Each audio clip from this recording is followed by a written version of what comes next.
Inspirational stories. It is the little things that make a big difference. There was a man taking a morning walk at the beach. He saw that along with the morning tide came hundreds of starfish, and when the tide receded, they were left behind, and with the morning sun rays, they would die. The tide was fresh and the starfish were alive. The man took a few steps, picked one, and threw it into the water. He did that repeatedly. Right behind him, there was another person who couldn't understand what this man was doing. He caught up with him and asked, "What are you doing? There are hundreds of starfish. How many can you help? What difference does it make?" This man did not reply, took two more steps, picked up another one, threw it into the water, and said, "It makes a difference to this one." What difference are we making? Big or small, it does not matter. If everyone made a small difference, we'd end up with a big difference, wouldn't we? It's never too late. It was an unusually busy day for the hospital staff on the sixth floor. 10 new patients were admitted, and Nurse Susan spent the morning and afternoon checking them in. Her friend Sharon, an aide, prepared 10 rooms for the patients and made sure they were comfortable. After they were finished, she grabbed Sharon and said, "We deserve a break. Let's go eat." Sitting across from each other in the noisy cafeteria, Susan noticed Sharon absently wiping the moisture off the outside of her glass with her thumbs. Her face reflected a weariness that came from more than just a busy day. "You're pretty quiet. Are you tired, or is something wrong?" Susan asked. Sharon hesitated. However, seeing the sincere concern in her friend's face, she confessed, "I can't do this the rest of my life, Susan. I have to find a higher paying job to provide for my family. We barely get by. If it weren't for my parents keeping my kids, well, we wouldn't make it." Susan noticed the bruises on Sharon's wrists peeking out from under her jacket. "What about your husband? We can't count on him. He can't seem to hold a job. He's got problems." "Sharon, you're so good with patients, and you love working here. Why don't you go to school and become a nurse? There's financial help available, and I'm sure your parents would agree to keep the kids while you are in class." "It's too late for me, Susan. I'm too old for school. I've always wanted to be a nurse, that's why I took this job as an aide. At least I get to care for patients." "How old are you?" Susan asked. "Let's just say I'm 30 something. Susan pointed at the bruises on Sharon's wrists. "I'm familiar with problems like these. Honey, it's never too late to become what you dreamed of. Let me tell you how I know." Susan began sharing a part of her life few knew about. It was something she normally didn't talk about, only when it helped someone else. "I first married when I was 13 years old and in the 8th grade." Sharon gasped. "My husband was 22. I had no idea he was violently abusive. We were married 6 years and I had 3 sons. One night my husband beat me so savagely he knocked out all my front teeth. I grabbed the boys and left. At the divorce settlement, the judge gave our sons to my husband because I was only 19 and he felt I couldn't provide for them. The shock of him taking my babies left me gasping for air. To make things worse, my ex took the boys and moved, cutting all contact I had with them. Just like the judge predicted, I struggled to make ends meet. I found work as a waitress, working for tips only. Many days my meals consisted of milk and crackers. The most difficult thing was the emptiness in my soul. I lived in a tiny one-room apartment and the loneliness would overwhelm me. I longed to play with my babies and hear them laugh." She paused. Even after 4 decades, the memory was still painful. Sharon's eyes filled with tears as she reached out to comfort Susan. Now it didn't matter if the bruises showed. Susan continued, "I soon discovered that waitresses with grim faces didn't get tips, so I hid behind a smiling mask and pressed on. I remarried and had a daughter. She became my reason for living, until she went to college. Then I was back where I started, not knowing what to do with myself, until the day my mother had surgery. I watched the nurses care for her and thought, I can do that. The problem was, I only had an 8th grade education. Going back to high school seemed like a huge mountain to conquer. I decided to take small steps toward my goal. The first step was to get my jade. My daughter used to laugh at how our roles reversed. Now I was burning the midnight oil and asking her questions."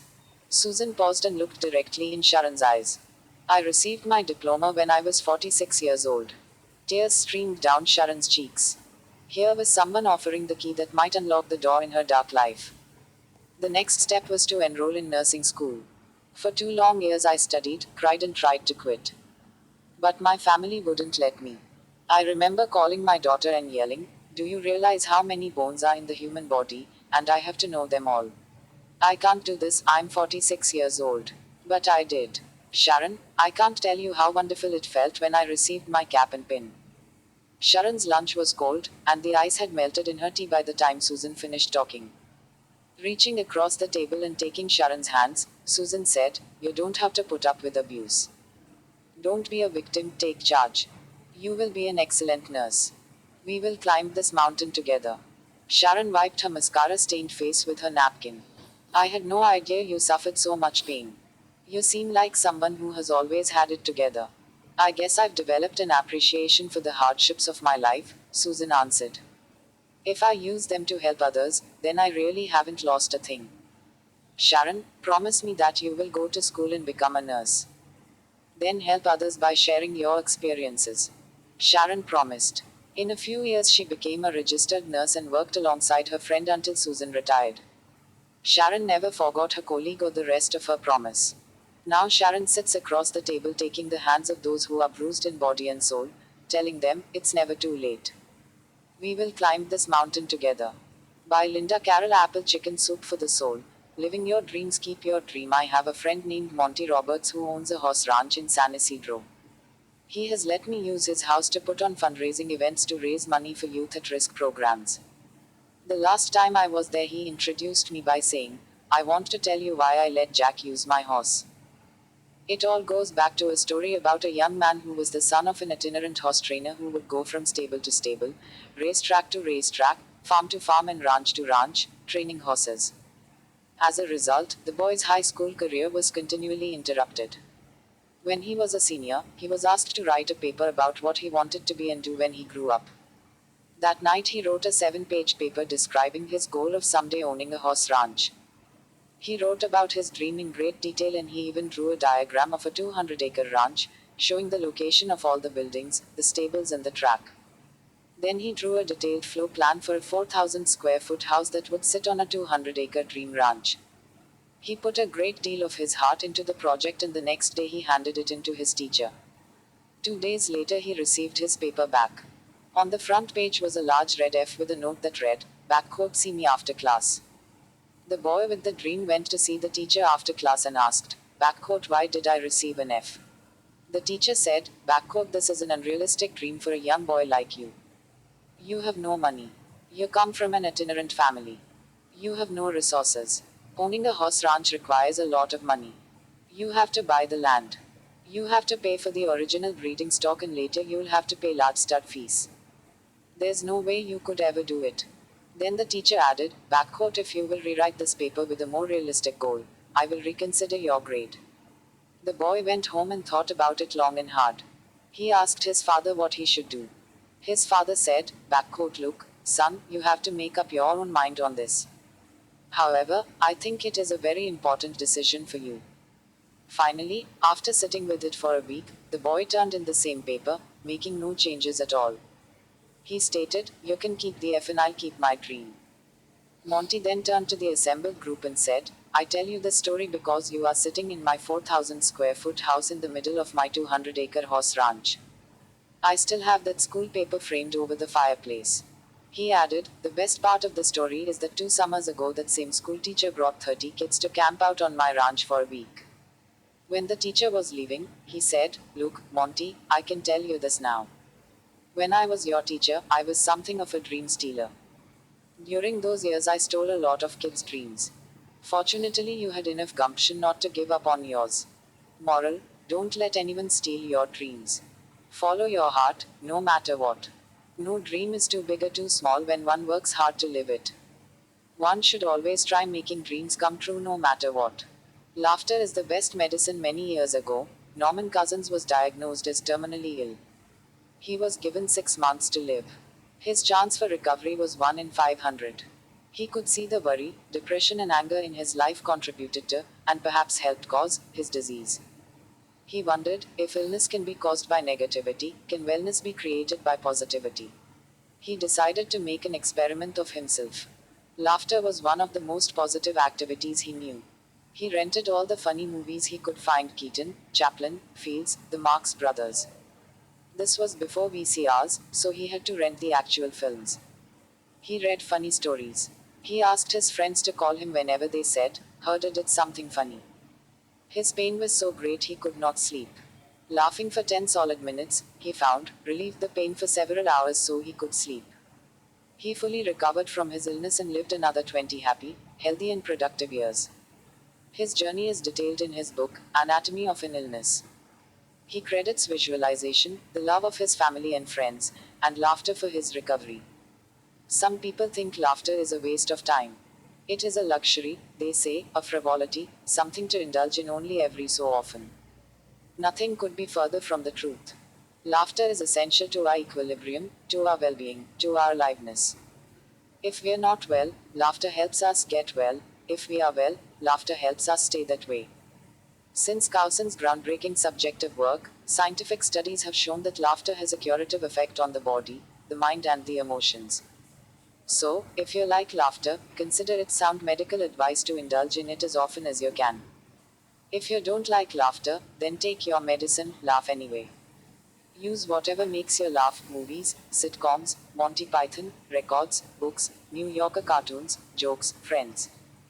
Give yourself permission to laugh, long and loud and out loud, whenever anything strikes you as funny. The people around you may think you're strange, but sooner or later they'll join in even if they don't know what you're laughing about. Some diseases may be contagious, but none is as contagious as the cure. Laughter. By Peter McWilliams from Chicken Soup for the Surviving Soul. Lazy donkey Bhola owns a donkey called Khandya. Bhola is a very tolerant and kind master. The donkey is lazy and is always finding ways to avoid work. Once, while returning with loads of salt on his back, Khandya falls in the river. He realizes that the fall has lessened the weights of the sacks as the salt has dissolved in the water. The next few days, Khandya purposely falls into the water every day. Bhola is unhappy at the way Khandya is behaving because he is losing money in the process. He decides to teach Khandya a lesson. The next day, instead of salt bags, he loads Khandya with bags of cotton. Khandya is unaware of the change. As planned, he falls into the water and gets the bags wet. He is surprised to find the load unbearable. His otherwise master also starts beating him. Khandya learns his lesson and starts behaving. Moral: work with honesty and sincerity because laziness will ruin you. Learn and earn. Schwan and Jing joined a wholesale company together just after graduation. Both worked very hard. After several years, the boss promoted Jing to sales executive, but Schwan remained a sales rep. One day, Schwan could not take it anymore, tendered resignation to the boss, and complained the boss did not value hardworking staff, but only promoted those who flattered him. The boss knew that Schwan worked very hard for the years, but in order to help Schwan realize the difference between him and Jing, the boss asked Schwan to do the following: go and find out anyone selling watermelon in the market. Schwan returned and said yes. The boss asked how much per kilogram. Schwan went back to the market to ask and returned to inform boss the $12 per kilogram. Boss told Schwan, I will ask Jing the same question. Jing returned and said, boss, only one person selling watermelon. $12 per kilogram, $100 for 10 kilograms. He has inventory of 340 melons. On the table, 58 melons. Every melon weighs about 15 kilograms. Bought from the south 2 days ago. They are fresh and red, good quality. Schwan was very impressed and realized the difference between himself and Jing. He decided not to resign but to learn from Jing. My dear friends, a more successful person is more observant, think more, and understand in depth. For the same matter, a more successful person sees several years ahead, while you see only tomorrow. The difference between a year and a day is 365 times. How could you win? Think, how far have you seen ahead in your life? How thoughtful in depth are you? Learn from mistakes. Thomas Edison tried 2,000 different materials in search of a filament for the light bulb. When none worked satisfactorily, his assistant complained, all our work is in vain. We have learned nothing. Edison replied very confidently, oh, we have come a long way and we have learned a lot. We know that there are 2,000 elements which we cannot use to make a good light bulb. Quote.